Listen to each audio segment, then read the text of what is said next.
السلام عليكم خوتي خواتاتي، مرحبا بكم من جديد في قناة مهتدي. اليوم جبنا لكم وصفة جديدة بإذن الله بحلول فصل ديال الشتاء. مرحبا بالجميع، اللي ما مشاركش معنا مرحبا به يشارك ويفعل الجرس باش يوصلوا الجديد ديال القناة، ويدخل يتفرج معنا في الفيديو ويدير لايك ويفعل الجرس. مرحبا بالجميع. نبدأ بسم الله على بركة الله. الوصفة اليوم إن شاء الله ديال الناس اللي كيعانيو من الذبحة الصدرية، ومن الناس اللي تيدخنوا المدخنين في هاد فصل الشتاء، ومن الناس اللي تيعانوا من السعال، الكحة خاوية أو لا عامرة في هاد فصل الشتاء. الناس كتحتاج لهذا الدواء. هاد الدواء طبيعي، فيه مكونات طبيعية وموجودة في كل بيت. بسم الله على بركة الله. نبدأ الفيديو ديالنا. عندنا نص كيلو ديال الثومة الحمراء، هاهي الثومة حمراء نقشروه كامل. نص كيلو ديال الثومة حمراء ها هويا نقشروه. وعندنا نص كيلو ديال الشريحة بلدية مغسولة ومنقية. وعندنا زيت بلدية حرة ديال المعصرة طبيعية معصورة على اليد، يعني شي حاجة طبيعية ونقية. الإنسان ما يخدمش بأي زيت، لأن الوصفة بلدية وطبيعية، خاص الإنسان يكون متأكد من المكونات ديالها. ناخدو الشريحة البلدية كما كتشوفوا، نقسموها على جوج. ناخدو كل شريحة نقسموها على جوج هكا بالموس، نقسموها على جوج، وندخلو فيها واحد الضريس ديال الثومة حمراء منقية، ونشطفو في البرمة ديالنا حتى نكملو نص كيلو كامل ديال الشريحة البلدية وداخل ديالو الثومة الحمراء، ونحطوها في البرمه ديالنا، في الكسكاس ديال البرمه ديالنا اللي تحت منها الماء، ونغطيوها بالغطا ديال الكسكاس، ونشعلوا عليها النار، ونخليوها تقريبا لمده ساعه الا ربع حتى لساعه، حتى طيب مزيان، تبخر مزيان هاد الشريحه هي والثومه، ويطيبوا مزيان مزيان. ومن بعد نشدوهم نمعكوهم مزيان بديك المعاكه ديال البطاطا اللي كنمعكو بها البطاطا وكنمعكو بها زعلوك.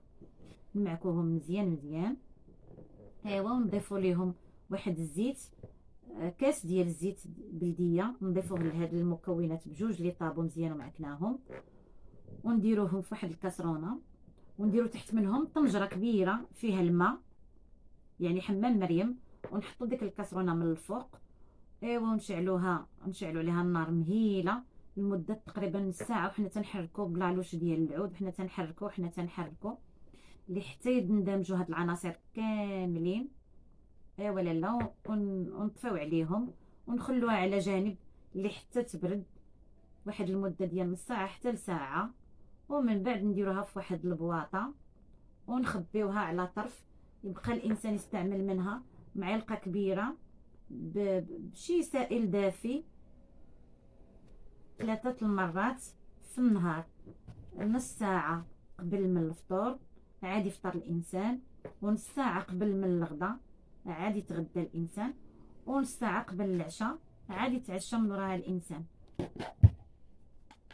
ايوا، ويتبعها تقريبا واحد المده حتى تكمل له هاد البواطه، يكمل هاد المكونات، يعني كيلو ما بين الثومه والشريحه، يكمل ويعاود نفس المكون، ويتبعوا باذن الله غادي يكون غير الخير. وردوا عليا الخبر في لي كومونتير. وهي الوصفه دابا نوريها لكم، ها هي جاهزه من بعد ما صوبناها. ها هي الوصفه جاهزه. ها انتم كتشوفوا كيفاش كيصبح المكون.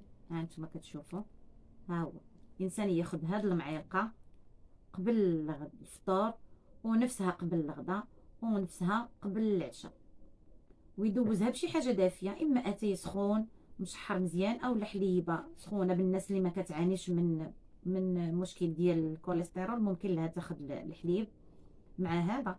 اما الناس اللي كتعاني من القسطره، اللي دارت العمليه ديال القسطره وعندها العروق مبوشين، ما تاخذش الحليب لان فيه الدهون.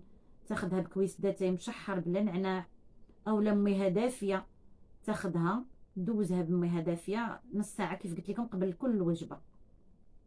ونتمنى من الناس الشفاء يا ربي للجميع، نتمنى الشفاء للجميع يا ربي.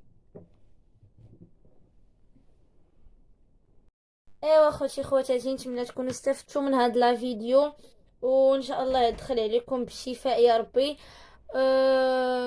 ما تنساوش الناس اللي قدام معنا في القناه، ما تنساوش ديروا لايك وتكتبوا لا عندكم شي تساؤل او شي سؤال على هاد الوصفه ولا من غيرها. ما تنساوش تكتبوها لي غير في الكومونتير، راه كنجاوب كاع لي كومونتير. والناس اللي يلاه جداد معايا في القناه وهذه اول فيديو يشوفوه، يديروا ابوني ويفعلوا الجرس يبقى يوصلكم دائما ان شاء الله الجديد. وما تنساونيش بلي لايك ديالكم زوينين. والله يعاونكم والله يسهل على الجميع يا ربي، والله يجيب الشفاء للجميع.